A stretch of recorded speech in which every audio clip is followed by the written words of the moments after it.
मेरे प्यारे भाई बहन, आप सभी को जय मसीह की। प्रभु यीशु मसीह के ज़िंदा और पवित्र नाम में आप सबको सलाम। मैं उम्मीद करता हूँ आप सब प्रभु में आनंदित हैं और परमेश्वर आप सबके आनंद को पूरा कर रहा है। Praise the Lord. जिंदा खुदा आप सबके जीवन में अपनी अनुग्रह लगातार बनाए रखे और आप सबको आशीष देता रहे। मेरे प्यारे भाई बहन, आप सबको परमेश्वर आशीष दे। और आज के इस विशेष छुटकारे और चंगाई की प्रार्थना में परमेश्वर आपके जीवन से उन हर बीमारियों को, हर दुखों को दूर करे जिनसे आप निराश हैं। मेरे प्यारे भाइयों और बहनों, मैं परमेश्वर के उस वचन पर विश्वास करता हूँ जिसने मुझे जीवन दिया है, जिसने मेरे जीवन को बचाया है, जिसने हम सबको बचाया है। और आपको भी विश्वास करना चाहिए कि परमेश्वर का वचन जीवित है और हमें छुड़ाने में सामर्थी है। जहाँ पर भी आप रहते हैं, अपने ज़िंदा खुदा का भय मानिए, लगातार उसके समीप रहिए। आज नहीं, कल नहीं, परसों नहीं, लेकिन परमेश्वर हमारी प्रार्थनाओं को सुनेगा और उन परिस्थितियों को जो हमें इन दिनों में निराश कर रही हैं, हमें आने वाले समयों में परमेश्वर उन परिस्थितियों को सही करेगा और हम फिर से मगन होंगे और शांति को पाएंगे अपने जीवन में, आनंद को पाएंगे अपने जीवन में, और फिर वो आनंद ख़त्म नहीं होगा। यीशु मसीह के ज़िंदा पाक नाम में मेरे प्यारे भाइयों और बहनों, मैं आप लोगों को आज एक बात बताना चाहता हूँ, एक वचन सिखाना चाहता हूँ। मैं आशा करता हूँ कि आप ध्यान से सुन रहे होंगे और खुदा आप सबके जीवन में आशीष देगा। और जो भी भाई बहन इस प्रार्थना को सुनेंगे, अंत तक बने रहिए। जो भी भाई बहन इस वचन को सुनेंगे, आपके जीवन में खुदा बरकत दे, समृद्धि दे, और इन वचन को आप समझकर, खुदा के वचनों को समझकर आप उसके पाने की इच्छा रखें, उसको अपने सम्मुख जानकर चलें और परमेश्वर आपको आशीष दे। मेरे प्यारे भाई बहन, आज ऐसे बहुत से लोग हैं जिन्हें लगता है कि कुछ चीज़ें हम जो खाते हैं वो हमें अशुद्ध कर देती हैं, जिन्हें हमें नहीं खाना चाहिए। और बहुत सारे भाई बहन इस डर में रहते हैं, इस दुविधा में हैं कि वो, उन्हें लगता है कि ऐसी कोई वस्तु, खाने पीने की चीज़ें हैं जिन्हें परमेश्वर ने मना किया है और हम उसे नहीं खाएंगे, नहीं तो हम अशुद्ध हो जाएंगे। आज हम वचन से सीखेंगे कि परमेश्वर हमें क्या सिखाते हैं। जब हम पढ़ेंगे मरकुस 7 उसके 14 आयत से, तो यहाँ पर वचन में कुछ इस प्रकार लिखा है कि तब उसने लोगों को अपने पास बुलाकर उनसे कहा, तुम सब मेरी सुनो और समझो। ऐसी कोई वस्तु नहीं जो मनुष्य में बाहर से समाकर उसे अशुद्ध करे, परंतु जो वस्तुएं मनुष्य के भीतर से निकलती हैं वे ही उसे अशुद्ध करती हैं। यदि किसी के सुनने के कान हों तो सुन ले। हालेलुया।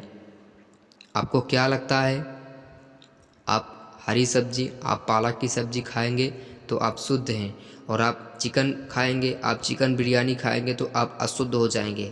ऐसा बिल्कुल नहीं है। पर परमेश्वर ने कहा है कि जो कुछ आपके भीतर से निकलता है उससे पता चलता है कि आप अशुद्ध हैं या शुद्ध हैं।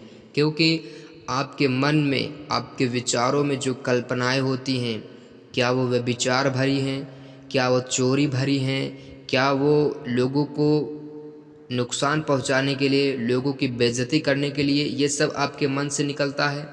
आप इन सब चीज़ों से आज़ाद हों। आप इन सब चीज़ों से जो आपको परेशान कर रखी हैं, आपके मनों में गलत बातें उत्पन्न करती हैं, ऐसा गंदा आत्मा आपके शरीर से बाहर जाए और आपके विवेक को शुद्ध करे परमेश्वर का पवित्र आत्मा, और आपके अंदर से पवित्र चीज़ें निकलें। लोगों के साथ प्रेम करना, व्यवहार अच्छा हो आपका, लोगों के साथ अच्छा व्यवहार, अच्छा चाल चलन रखिए। किसी को गाली मत दीजिए, किसी को भी काला मत कहिए। आप बोलते हैं ना, अरे जी वो काला है, वो गंदा है, वो अशुद्ध है। जब आप ये सब चीज़ें अपने मन में रख कर चलेंगे, तभी आप अपने जीवन में एक अशुद्धता भरी जीवन को आप जी रहे हैं। आप अपने आप को परमेश्वर के वचन से दूर लेकर जा रहे हैं। किसी की निंदा करके, किसी की बेइज्जती करके आप अपने आप को धोखा दे रहे हो। मेरे प्यारे भाई बहन, चाहे कोई बड़ा हो या छोटा हो, काला हो या गोरा हो, हमें परमेश्वर ने उनके बीच में भेद करने के लिए नहीं कहा है कि हम काले आदमी के साथ ना रहें, गोरे आदमी के साथ रहें, कदापि नहीं।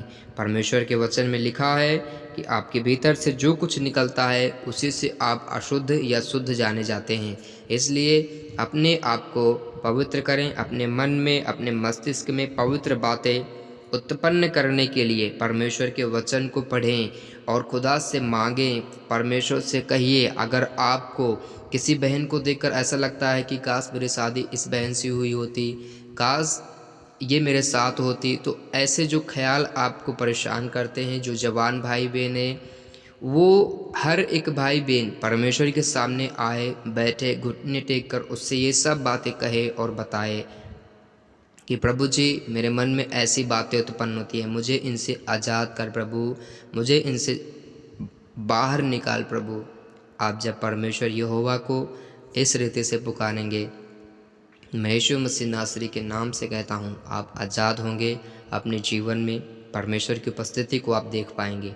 उसके सामने प्रतिदिन बैठें, अपने मन की रक्षा करें। परमेश्वर आपको आशीष दे, आपको संभाल के रखे और परमेश्वर आपके मन की हर नकारात्मक सोच और विचार को, जो दुष्ट आत्मा कंट्रोल करता है, आपके मस्तिष्क से बाहर हो, आपके जीवन को छोड़कर जाए। हर जवान भाई बहन पवित्रताई में जी पाए। प्रभु ने ब्लेस कर, आशीषित कर प्रभु जी।